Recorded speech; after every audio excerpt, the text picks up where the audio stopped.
আসসালামু আলাইকুম বিউটিজ। আরং এর আরো একটা ড্রেসের রিক্রিয়েটিং ভিডিও নিয়ে এসেছি। আরং ওয়েবসাইট গেলে আপনারা এই ড্রেসটা এখনো হয়তো দেখতে পারবেন এবং এক্সক্লুসিভ কালেকশনের মধ্যে পড়ে। অ্যান্ডি সিল্কের উপরে খুবই সুন্দর একটা ড্রেস, আমার কালার কম্বিনেশন খুবই পছন্দ হয়েছে এবং জুম করে যখন দেখতে পাইছি এটা পুরোটাই কিন্তু হ্যান্ড এমব্রয়ডারি ছিল, মানে হাতে কাজ করা। আমার খুব পছন্দ হয়েছিল। এর আগেও আমার হাতে কাজ করা ড্রেসগুলি আপনাদের বেশ পছন্দ হয়েছে এবং এটা আমার মনে হয় এখনো পর্যন্ত সবচেয়ে কঠিন কাজ হতে যাচ্ছে। আর ওড়নাটাও বেশ সুন্দর। এখন কথা হচ্ছে সব সিমিলার যদি আমরা পাই তাইলে আমি রিক্রিয়েট করব, এরকম মনে মনে চিন্তা করে রাখছিলাম। তো সেরকমই একদিন আপনারা জানেন যে আমি প্রায় শুক্রবারে মতিঝিল হলিডে মার্কেট যাই। এই যে আমি কিন্তু ডিরেকশনটা খুব ভালোভাবে দেখাচ্ছি, মতিঝিল কলোনির লেখা, ঠিক এই লাইনটা দিয়ে যাচ্ছি। এখানে গেলে কি হবে সেটা দেখতে পাবেন এখনই। এই যে দেখেন, এই ফ্যাব্রিকগুলি যে দেখছেন এগুলি সব কটন ফ্যাব্রিক। আমি আর এই ধরনের কথা আর বলবো না। আপনারা মানে না বুঝে, কন্টেন্ট না বুঝে আমাকে অনেক হাবিজাবি বলেন। যাই হোক, এখন আমি যেই ফ্যাব্রিকটা আমার লাগবে ওই রকম সিমিলার আমি একটা র‍্যান্ডম, মানে আমার মাথায় জাস্ট ছিল যে এই ড্রেসটা আমার পছন্দ হয়েছে, আমি কোনোদিন যদি কাপড় মিলে তাইলে আমি রিক্রিয়েট করব, এরকম একটা চিন্তা ভাবনা ছিল। এবং ওই যে বলে না আল্লাহ তাআলা, মানে আপনি মনে মনে চাইছেন, আল্লাহ তাআলা ঠিকই আপনার মনের কথাটা মানে মনে রাখে, যে আপনাকে কোনো না কোনো ভাবে তার বান্দাকে সে তার ইচ্ছাটা পূরণ করায় দেয়। তো সেরকমই ছিল এবং কাপড়টা আমি বেশ অনেকদিন আগেই পাইছি, এটাও আমি ভিডিওতে একবার শেয়ারও করছিলাম। এই কাপড়টা আমার ১৬০ টাকা গজ পড়ছে। কাপড়টা এত ভালো কাপড়, সম্ভবত এটা দিয়ে পাঞ্জাবি করা হয়, ড্রেসও হইতে পারে, কিন্তু আমি ড্রেস যেহেতু করব তো ২.৫ হাত, একদম পাকা ২.৫ হাত বহরের ফ্যাব্রিক।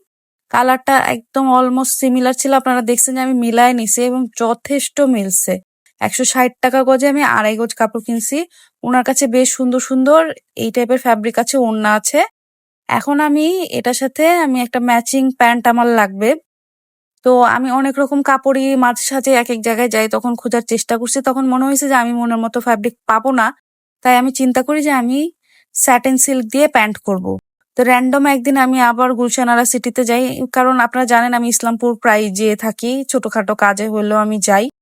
তো আমার কাছে এই কালারটা বেশ পছন্দ হয়েছিল, কারণ মডেলের কালারটা মাস্টার্ড ইয়েলো টাইপের ছিল। তো আমি ওইরকম একটু ক্যাটক্যাটা টাইপের কালার চাই না, আমি একটু গোল্ডেন টাইপ থাকবে, বা এটা কিন্তু পুরো গোল্ডেনও না, আর এই কালারটার নামও আমি জানি না। তো আমি এই টাইপই কালার আমি মনে মনে খুঁজতেছিলাম, তো পেয়ে যাই। যেহেতু কাপড়টা আমার সাথে ছিল, দুইটা একসাথে আমার কাছে খারাপ লাগেনি, তাই আমি কিনে ফেলছিলাম। স্যাটিন সিল্কটা আমার ১৭০ টাকা গজ পড়ছে। ৩.৫ হাত বহরের ছিল, ২ গজ কাপড় কিনছিলাম। তারপর চলে যাই আমি টেইলার্সে যেয়ে আমি ডিজাইনটা বোঝানোর চেষ্টা করি। কামিজের সাইডে কিন্তু মডেলের একটা লেস ছিল। তো আর যেভাবে ডিজাইনটা আছে, গলার মধ্যে একটা পাইপিং ওয়ার্ক আছে, সে সবকিছু আমি বুঝাই দিছি। আর যদি ওড়না নিয়ে আপনাদেরকে বলি, ওড়নাটার ডিটেইলিংটা আমি আপনাকে পরে বলবো যে কোথা থেকে কিনছি বা কিভাবে পাইছি। এটা ওড়নাটা, আমি এটা দিয়েই ওড়না করব ড্রেসের। তো এটা ছিল লেস, এই লেসটা আমার বাসায় আগেরই ছিল। ওই যে বললাম আমি র্যান্ডম যখন যেটা পছন্দ হয় আমি কিনে রাখি। লেসটা আমি মতিঝিল হলিডে মার্কেট থেকে কিনছিলাম। এখন এই যে জিনিসটা দেখতে পাচ্ছেন, এটা ট্রেসিং পেপার। এই জিনিস দিয়ে আমি কোনোদিনও কাজ করি নাই, আমার কোনো আন্দাজও নাই যে কতটুকুন লাগবে। তাই আমি হাফ গজ কিনছি, ৪০ টাকা পড়ছে। আমি যখন জিজ্ঞেস করছি যে কত, উনি আর কি বলছে ৪০ বা ৩০ টাকা, ৩০ টাকাই তো দিলাম মেবি। এখন দেখেন ছবিতে আপনারা দেখতে পাচ্ছেন স্ক্রিনে যে আমি মানে হাফ ওয়ার্ক করে ফেলছি। এটা আমি একদম ছবি মিলায় মিলায় যতখানি সম্ভব হয় আমি ডিজাইনটা আঁকানোর চেষ্টা করছি। আমি আমার মেজারমেন্ট অনুযায়ী কতখানি চওড়া রাখতে চাচ্ছি, এই জিনিসটা করলে অনেক লেন্দি হয়ে যেত, তাই আমি এই জিনিসটা আর রাখি নাই। আবার এই যে ড্রয়িংটাও আমি রাখছি, কারণ অনেক আপু অনেক রকমের কমেন্ট করেন, বলবেন যে আমি হয়তো কাউকে দিয়ে আঁকায় নিয়ে আসছি বা আমি কিনে নিয়ে আসছি প্যাটার্নটা, ডিজাইনটা। তো এই যে আমি এঁকে দেখাচ্ছি। এখন এই লোটাসটা যে দেখতে পাচ্ছেন, এটা কিন্তু আরং এর ড্রেসটার মধ্যে এই লোটাসটা নাই। এই জিনিসটা আমি নিজে অ্যাড করছি, কারণ আমি আমার কাজটা একটু চওড়া রাখতে চাইছি। তো এই চওড়া রাখার জন্য এখানে কোনো একটা ডিজাইনের দরকার ছিল, তাই আমি এখানে লোটাস পদ্ম ফুল দিয়ে দিছি। আবার পদ্ম ফুলের অনেক ট্রেন্ডও আছে, যেহেতু আমি নিজে করতেছি তাই একটু আমি কাস্টমাইজেশন অ্যাড করতেই পারি। তো প্রথমে আমি রাউন্ড করে নিছি, রাউন্ডটা করছি হচ্ছে ওই যে বাবুদের ওষুধের ছোট্ট একটা কন্টেনার দিয়ে।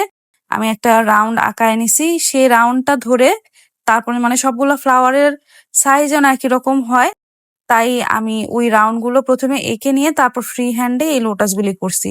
আর এই যতগুলি ডিজাইন দেখতে পাচ্ছেন, এটা মোটামুটি ওই ড্রেসটার সাথে মিলায়ে আমি সুবিধা মতো মানে যতটা কাছাকাছি হয় আমি কিন্তু ফ্রি হ্যান্ডে সব আঁকাইছি নিজের হাতে। তো ওই যে অনেকে অনেক রকমের কমেন্ট করেন, সেটাই আমি বোঝানোর জন্য এই ক্লারিফিকেশনটা দিচ্ছি। এখন আমরা অপর পাশে যাচ্ছি।